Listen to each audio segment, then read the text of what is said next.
Okay. I always think that's funny. And let me screen share. Let me get to the slides. Come on, baby. And I just need to go to view slideshow. Okay. So this is, to me, the most incredible image of confidence. This was created in Tony Robbins' Business Mastery. I think it was the only thing I got out of it. It was very expensive, but this was part of the project that we were going to do in our little group. And when I saw her, I went, this is what we all are inside. This is our heart. This is the courageous people. I don't care if it's a girl or boy in these days, who cares anyway, right?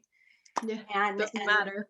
and it was interesting because the topic was learning to create a better life through your mind. So I just love her. And, you know, it's funny because I also learned in Tony's class that you do that pose. And if you do that for 2 minutes, it really makes you feel strong. So do the power pose. So I've heard that before though. Make yourself big and put yourself out there and it changes how you think. exactly. Now let's move on. So hi, wherever you are. Margot's here. Okay, Margot's here somewhere. So let's go on to the next slide. So I want to welcome you all, and I have to move this thing because it's in my way. It's up here. Welcome to TrueHeart Training. It's about empaths and highly sensitive people and who they are and how they got that way. And it's a trait that is present from birth. We don't know really why people have gotten it. Sometimes for me, I think it was birth trauma because I was born 3 months after my father died. And that trauma in the womb, I'm sure made it more sensitive, but we don't know. I don't know if we'll ever know. It's feeling into so much of life and we can't help it, but we don't know why we feel. We think everybody feels like us, which is very disappointing when you tell people things when you were younger. And then all of a sudden you realize that they don't understand you, which also makes you withdraw. So we're super aware and intuitive and kind and creative. And it's a trait that now, as we know, is being taken on by corporate leaders, or at least they give lip service to it because they realize how important it is to connect to each other and their staff. And it's a superpower when normalized, when you're able to pull away the thinking and really learn that, first of all, you're a part of a group of well, we'll go on to the slide, a lot of people who have this extrasensory thing. Once we feel like we're not just the weirdos that have been kind of like this and too sensitive and shy or introverted or whatever, and excluded because we weren't the extroverts, it is a superpower. My intuition is a superpower, and I'm learning that more and more every day. Let's get on. So that's that. So it's called sensory processing sensitivity. So that's the actual term for it. And I think I've told you guys that 1.4 billion humans have it to some degree, which is mind-blowing when you think about it. It's 20% of the population of both men and women. And it really, we are a hidden and silent minority. No one has recognized sensitivity as a powerful trait. And our nervous systems, it's because our nervous systems have more mirror neurons than 80% of the population. So something you might sense or something you might feel, or people that aren't empathic, we magnify, we feel 100 times more, which makes it very difficult sometimes to be around other people, or certainly for me to watch violence. Well, I can't watch it anymore. I can't. I just immediately feel. So we have extra feelers and we have extra sensors. And it's all about our ancient brain. You know, let's blame it on the ancient brain. And some say it's 2 to 5 million years old, but that's flight or fight, amygdala, hippocampus, right in the center of our brain. And you'll see a picture of it. And it gets triggered into fight or flight. Now, if we have had trauma in the past and we have triggers in ourselves, this stuff will trigger, like we're going to be attacked by tigers, which I always thought was funny. Could we please be attacked by a giraffe? I mean, I don't know why it's always a saber-toothed tiger, but that is right in the center of our brain. And our new mind, the neocortex can't override it until you learn how to manage the system. And it's terrible because you can be anxious all the time when there's absolutely no reason to, but you're reacting to something that you have accepted in your mind that's scary. that it doesn't feel comfortable and isn't right. You're in the waiting room. I'll admit you. Okay, whatever. So it's the amygdala, that whole limbic system, and also this insula cortex, which allows us to feel more of stuff. Like when we feel more of people. We'll just leave it at that. Okay. So here you are. Here's our brain. Isn't this amazing? I mean, who could have created such a complex thing? You got to believe in a higher power to see this. And the amygdala, as you see, is right in there, right in the center of it. And so it does have a lot of power. And if there was an emergency, like with the fires here, I got this alert on my computer and I just went into fight or flight immediately because that was a real danger. And it was like, I was crazed, you know, pulling out my suitcase like any minute the fire was coming. But this is where all of it stays. And as empaths, we have to learn to dial it down before it hits a point of, you know, reactivity. We have to. We can learn to do that. It's all learnable. So there's that brain. And then, you know, the biggest thing is that when we're born, we have a blank memory center. That's, of course, it's like you know, we know as computers, we have a blank disk waiting there to be filled with information, which is something that allows us survival of the species. It's a tape recorder and everything comes in. We have no sense of discrimination in being able to know if this is good information, bad information. And it is the slowest brainwave. So it just pulls in information. And again, it's because survival of the species. That's how we are trained to be able to live here. And it's a hypnotic brainwave. So it just comes in and we just, you know, as children, we just take it all in. We don't even know what we're taking in. And especially if you are subject to trauma, that is what goes in there. And that is where some of the fear starts. And we're helpless to filter it out until after that point when our brain waves change and become more discriminatory. But the problem is that they say now 85 to 95% of what we think every day is unconscious. Oh, great. You know, all this stuff is in there. We don't know why. We have all this old thinking and we react to it. So these programs, you know, come from our upbringing, our community, our religious and social groups, and they're locked in. And I think that's so why that people, let's say the Palestinians and the Israelis, I don't know, pick them, cannot get out of their way. They are it's so much in their minds that they have to be at war. They don't have the knowledge. I don't know who is going to teach them to do that.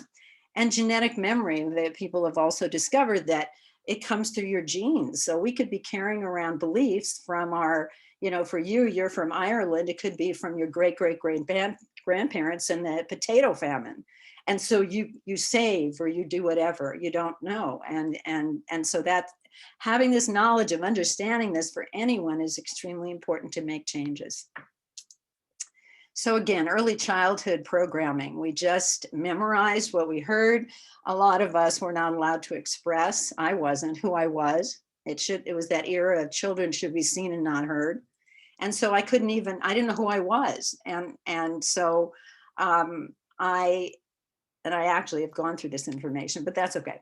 And so I had no way of finding out that I was different. I just followed, you know, I just was a little soldier and followed the path and was afraid to speak up because I wasn't allowed to. So all of this stuff inside me became, as a sensitive, became part of who I was. I could not tell the difference between a lie or something that was real or something that didn't even make sense. I knew it. I remember thinking, that's crazy, but that didn't mean that I didn't react to it. And I had an occasion where I was about 6 years old and I was on the boardwalk in Atlantic City. And I was just walking along, I mean, little tiny person, and I hear Ella Fitzgerald sing, "But Not for Me." And I knew that was my life. I mean, I knew that nothing was for me. I mean, that stuck. It interpreted all the stuff that I had learned from that. And then, you know, went on with all this stuff inside me that prevented me from being who I really am and who I am now and becoming more and more of. So the bad and the good news.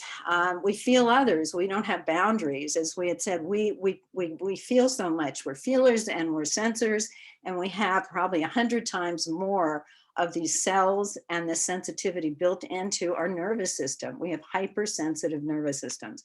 And if we're not trained to build boundaries, people will come after us like narcissists. It's so common for narcissists and empaths to be in a relationship and empaths not knowing how to get out of it because these people come and suck your energy. It's pretty amazing. And I had a mother like that and a husband like that. And they're charming and they take, but then when we learn how to manage it and we really, we check in with our intuition and it's like, no, thank you. We could probably feel, and we feel very quickly. So when we allow our systems to heal, we'll feel them coming at us because we feel people's moods. We accept people's moods. We can be in a room, we see it on their face, we know it. And again, I thought everybody did this, so it didn't seem weird. And yet now we can do that. And sometimes people without it will take those bad feelings away with them, wondering why they're angry.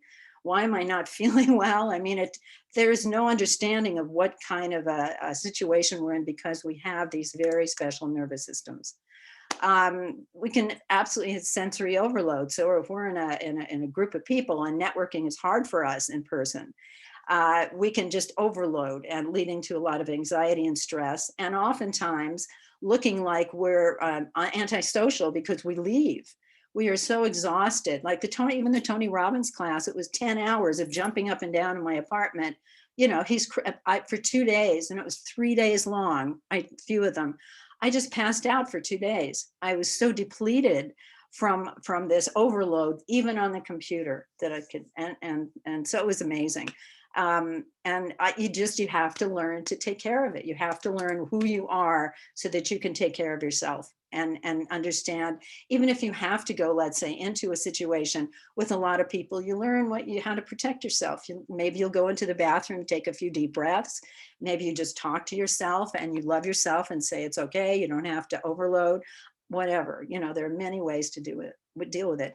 It leads to a lot of loneliness because we isolate. We isolate because we don't understand where we fit. We don't understand why we're not like other people when we do the same things they do. And that could be even in a sales training. Any sales training or things like that doesn't work for me. And then I think there's something wrong with me. And of course, addictions. Many people are addicts of all kinds because they feel so much pain because of their interpretations of what they have life, that they become addicted to drown out the feelings. And that's really sad because many are misdiagnosed as have mental illness when actually this is their nervous system that needs to be recognized as the cause of it. Not that there's anything wrong with them, that they need to be on antidepressants their whole life. They need to be understood as empaths or highly sensitive people. And we're very perfectionistic. We want to get things done. I don't know if it's the cause of it, of not wanting to be criticized or having a confrontation with people, which is difficult. And imposter syndrome. I mean, I know a lot of people have it anyway, but oftentimes there'll be people that have gone to the top of their field that have this imposter syndrome. And it's like, and even with me, if I do something and I do it well, I don't go, wow, yay, me. I just go on to the next thing. I don't give myself credit. And that's a really important part of it too, because we don't know to do that for ourselves. And we attract energy vampires. Unfortunately, I was born with a mother like that. And then I attracted a husband like that. And a lot of bad things happen. But they know, it's like a sense that they have to be able to steal our love and our attention. And we give it away. We make them more important than us. That's the bad news. And there's a lot of more on each side. The good news is we have the ability and intention to give love no matter what. We can't help ourselves. We just care. We just care. And I don't know how that's built into the whole nervous system thing, why, but yay for us, yay for the planet that there are so many of us that are out there. Once they learn how to manage this, that can go out there and help this crazy world. And then our intuition, and I'm more and more, as I've accepted that I am an empath, I am allowing my intuition to give me accurate information. I don't look out there anymore. We're supposed to be looking inside for our answers. And boy, our intuition can be so accurate and it will just come out of nowhere. And it's amazing. And I mean, I'm allowing it because the fear and all those beliefs are being removed from being kind of surrounding my thinking. We have compassion and a desire for good for everyone. Every program I've ever created, everything I've ever done was, I just want people to be happy. I didn't know that it was have anything to do with being an empath. And we love long-term, strong relationships where we can be ourselves. We can talk not about, the day-to-day stuff. We don't like fluffy conversations. We like deep. We're deep thinkers, and it's important. And strong, long-term, strong relationships is a safe place for us. And then just the strong need to do things right the first time. Okay, this is a really rare, really because it's so underground and brilliant trait that's never been acknowledged positively. Never. I mean, how it's almost so invisible that people have just learned to cope with thinking that they're just messed up. I'm a misfit. I'm too dramatic. I'm too sensitive. All this stuff that they've heard. Or if you're in an organization, and I have a lot of understanding of organizations and great ideas, but if I'm in a company where I don't have the status, if I'm not a CEO or in the C level, they don't want to hear from me, even though I have these brilliant ideas. And that's really sad. If these people were recognized and supported, they would be contributing so much creativity and innovation. And we see things quicker. We see where the little problems are and how to solve them. So, that's fine. I can just go on from there. I guess I've talked about that. The core of the program is heart, because the heart is really the center of happiness, spirit, and power. And it's not something in this world except in, Mother Teresa or a nurse or caregivers or whatever, or that has been really supported as a superpower, and it is. And there's a lot to learn about the heart and the heart brain and how it actually sends more information to the brain than the brain sends to the heart. And there's also a brain in the stomach. That's why when we get tense or something or anxious, we feel it there. But it has great power to normalize our whole being. And so it's really important to, for me, TrueHeart training, I named it that because I wanted you to learn your true heart. And I wanted you to balance that other crazy in your head, or all of us, for that. It really exists to balance the mind. The mind is not where we should be focused, leaning the ego, not the intellect. Intellect, I love my intellect, but it's the other. And there's so much that has been mind and, I don't know, greed and moving forward and making money. And I mean, all these things that are so unheartful. It's not even a word, but I'm making it up. And having the heart to balance it, to be able to look in yourself and go, well, that's fine, but let's do it in a way that really honors people. Let me honor myself. Let me love myself and find out who I am and where I belong in this world. And so that's something that's part of the program. And this is something I created for an addictions recovery all staff meeting. I was talking about love because it was one of their values. And really, if we focused instead of fear, the fear stuff, so it's fear or this, if we focused on love, self-love, joy, even looking at this list to me makes me happier. And so I help people transfer their thinking into that love and respect of themselves, and to know that this is really who they are as empaths. This is where their joy will live. This is how they will grow, is by bringing these in. So I might work with someone and we take apart whatever, is a belief that they've had forever, and then they choose if they want to keep it. And then we start to build in these values of trust and patience and so forth, and let them know that their empathic heart is really the core of their power. Self-love and awareness training. So I teach self-love. I mean, that's bottom line.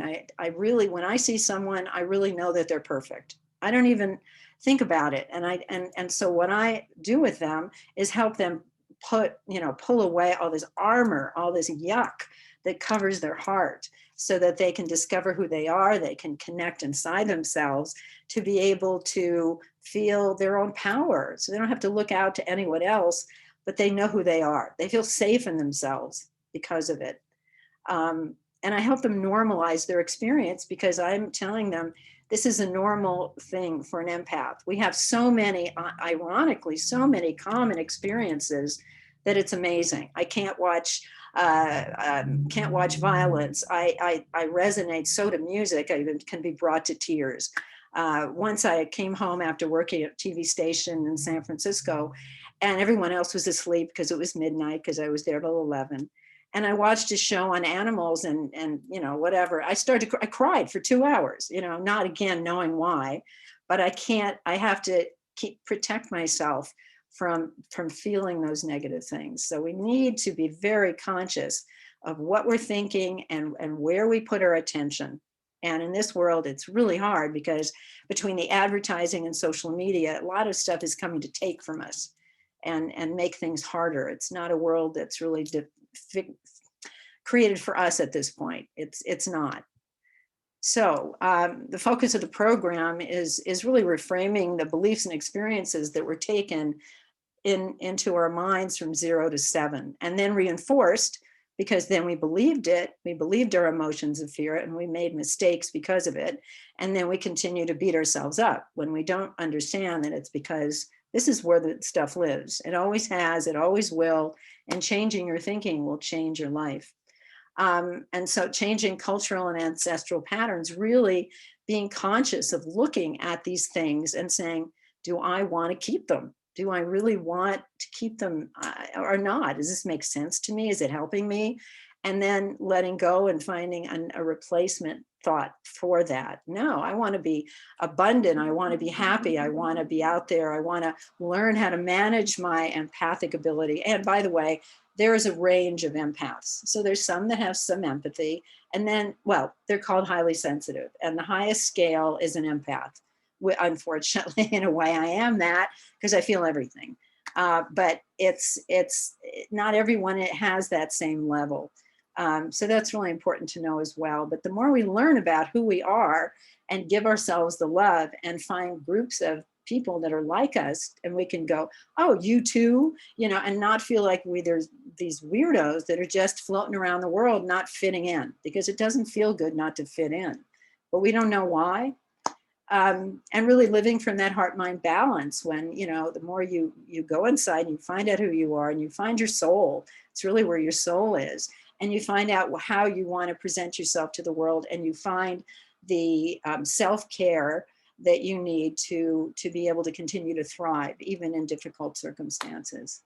And learn how to work with others. I mean, I was always so anxious because I didn't realize that there was so much coming in so many situations and in bad cultures where people were very negative and all that political stuff. It just, every day I would go in and I would just be really nervous. So learn how to work with others, learn how to discriminate where to work, who's there, really have that awareness of what is in that environment, and really have a clarity before you take a job or do anything like that, or join a group that you feel safe in. And then finding your tribes, finding other empaths and highly sensitive people and introverts. Every time I talk to someone, they'll say, oh, because I have a program that I'll be doing to be able to bring like 15 people together to be able to support each other. And I'm going to have a part of it where they do a community project, but they will be coming in and we will address a topic and they'll help each other. And it's like, it's a tribe we never knew existed. And the more we are together, the more we feel normal, because we are normal, but we're not normal with the 80% of the world that way, and the way we work. So I just brought her back because without that little blurb, because that's it now. I want to be her. I want to be her with my cape flying. I want to be there with that stance and looking out over the world and knowing that I'm safe and I can create what I want.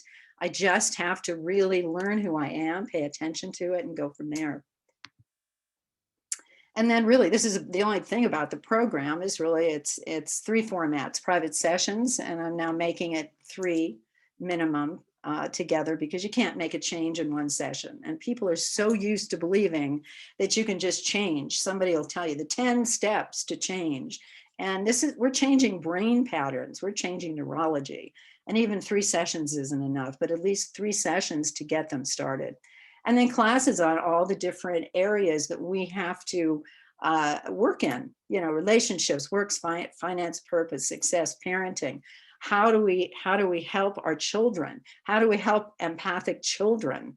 How do we work in a relationship? So here you're in a relationship, and I was, where I was emotional, and I was, had a lot of fear, and my husband didn't know why, and I didn't know why. And being able to express, even in the beginning of that relationship, what your needs are is so key to a really healthy relationship not falling apart. Because it's, they need to know that we need to take care of ourselves in a different way. And it isn't anything all that different, but we have to say, look, when I come home from work, I'm just going to go in and I'm just going to sit and meditate for a while because I've had a hard day and I want to let go of it. And then let's get together, whatever the situation. Or I don't want to see that scary movie.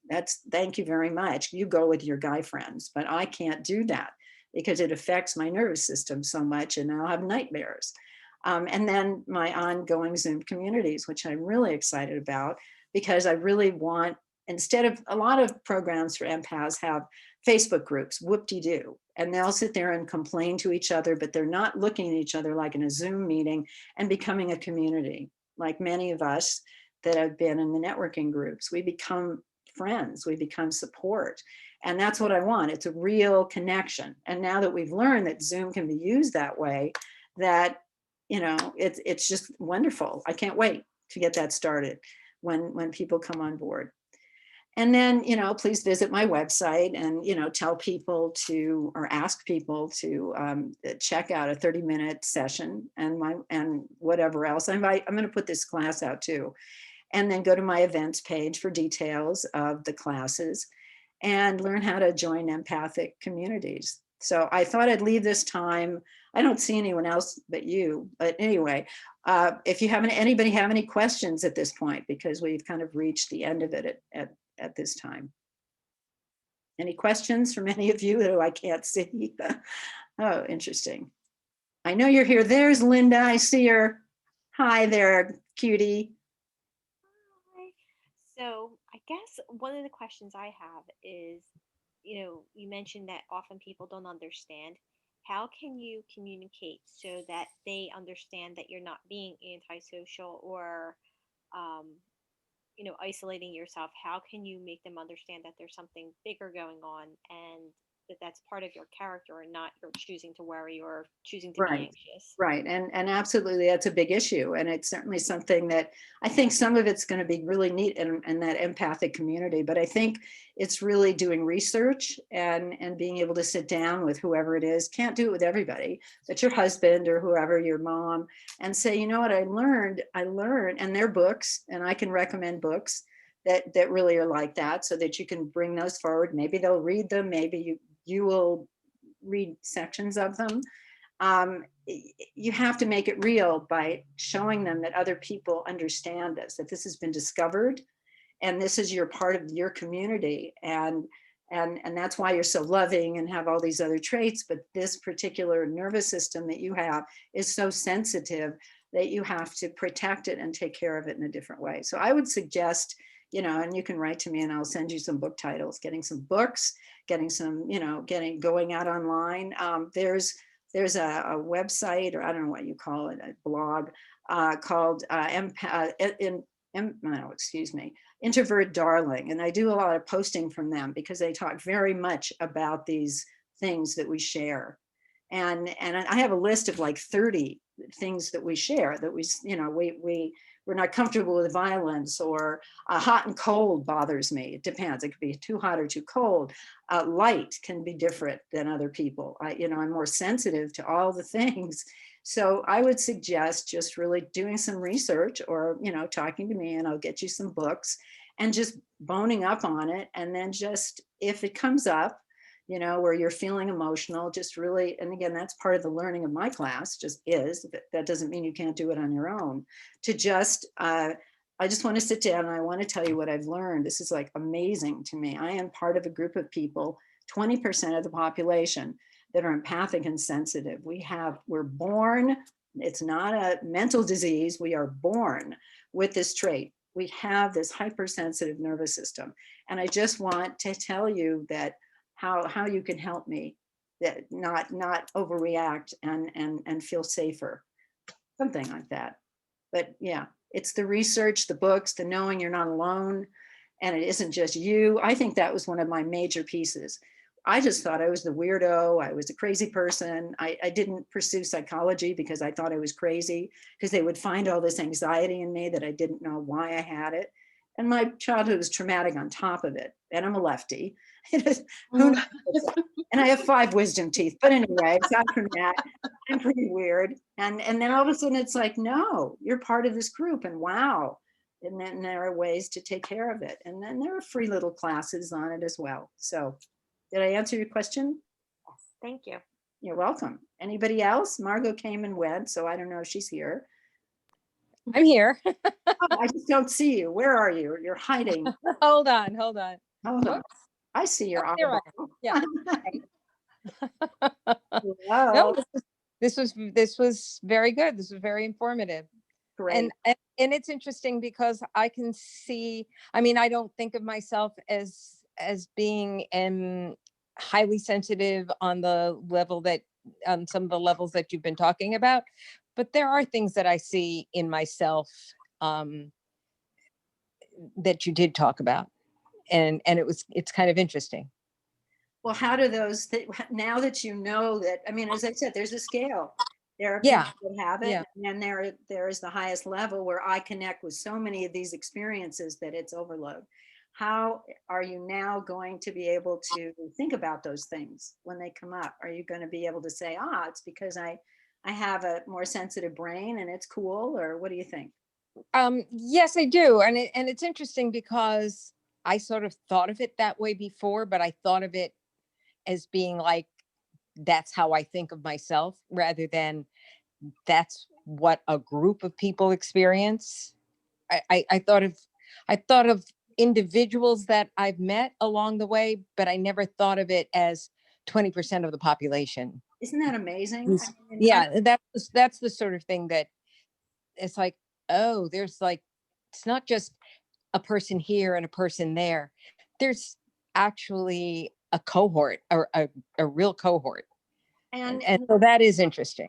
Well, and I think that the most important thing in this class, I hope, is, whether you're an empath or not, and it is recognizing now those people, recognizing that whether you work with them or something, or they get really emotional, to really pass on the information that that they have this highly sensitive nervous system, and that to be able to feel better in life and to be able to use their intuition and their superpowers of compassion and empathy and intuition, that they just need to learn about it. It's really important, and they need to learn how prevalent it is. So I would appreciate any of you. I think I'm going to try. We'll see what happens, but it looks like I'm going to save this to my desktop, and then if you want, I can send it out to you, or I'm also going to put it on YouTube, so you can send them there.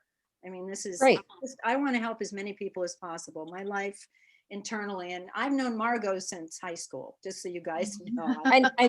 And you were talking about, and you've asked me this question before, and admittedly, with the passage of time and all the other things that have happened in our lives, I can't put my finger on specifics, but when you talked about wanting to have real conversations, that's the thing I remember most, and I remember missing the most during times when we weren't able to connect because other things in life were taking us away from each other. Right. That I remember us, and I remember why it was such a valuable relationship, because I always felt I could have real meaningful conversations with you, that we did not talk about fluff. We talked about real things, and we talked about real feelings. I can remember that. I remember that intuitively. I don't, Sure. It's not, as I said, it's not a specific conversation. I apologize that I don't remember very specific conversations, but I feel that, and I remember that, and I remember that being important to me. And I'm, just kind of going to take the slides off in a minute, but I'm going to say that part of the loneliness is that when you go to try to make new friends, very few people you're going to, necessarily come upon an empath. And That's right. they'll be fluffing away and they're talking about this. And I'm like, I don't have that as experience, especially because my life has been different. And, I, and I, it's lonely. I don't, I'm like, yes, that's interesting, I guess, but I'm thinking we're just not on the same wavelength. I mean, that's my answer. Like, we're not, and my daughter and I say that frequently. And part of why we're so bonded is because she's very much that kind of person. And we notice that we're not like other people. And so Here's the thing, Margot, is that, we are fed by people's energy. And when we're in groups of people where we feel safe and comfortable, we get off like the Zoom meetings of all these meetings that, we have been on, and in New Jersey of all things, I felt fed. And here I don't Yes. find many people like that. So it actually fills us. And the other is just whatever conversation. So let me just get exactly, off this. exactly, Let exactly. me just get out of here. And I do find, and especially as time goes on, I find that I avoid, and I'm much more comfortable, as you say, saying, I don't want to watch that. That's just, I don't need, I know those things exist. I know, terrible things exist in the world. I don't need that for my entertainment. It's okay. Right, right. Well, but anyone that's out there, a lot of very lonely people, a lot of very sad people, a lot of people that feel that they're mentally ill and they've been Yeah. misdiagnosed. And that's I'm just going to be railing in one of my blogs about this misdiagnosis, because Yes. very few therapists, do anything to put you in the box of there's something wrong with you. Here are some antidepressants and therapy for 10 years. But it Yes. doesn't work for us because we need to be understood, to be taught how to care for us, because we Yeah. so I thank all of you for being here on the maiden voyage. And I don't know, hopefully this will record. Pause, stop recording, I don't know. And any other questions before we go?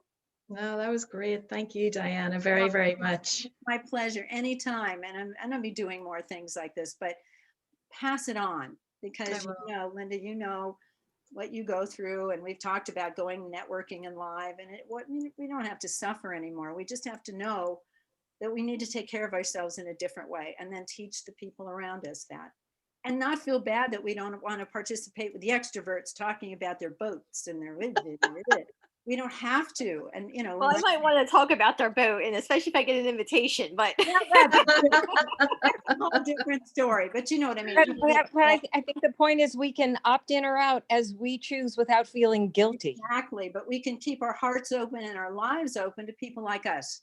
And when we find them, we really try to connect, like Margot and I, long term, and because relationships are the most valuable thing in the world. I'm finally learning. So thank you all for participating. I hope that this is going to record. So I guess stop recording. Kept telling me it was recording. I know, now I have to stop recording and find out on my on my desktop. I love you all. I really am. I mean, I'm all about love, and I feel like I was born into the wrong world, because I've always been about love, and I think a lot of us are, but we don't. Where are we going to put it? Things are not built that way for us, but we can build that world if the more people we reach that are like us, and we can change that. Even in corporate America, being able to go in, I would like to go in and teach these C-level people that there are people in there, and then help those people learn about who they are. So thank you all for attending the maiden voyage, and I really appreciate it. I feel really good, and I love all of you, and we'll connect again soon. bye. Excellent. Thank you. Thanks, Diana. Bye. You're welcome. Bye.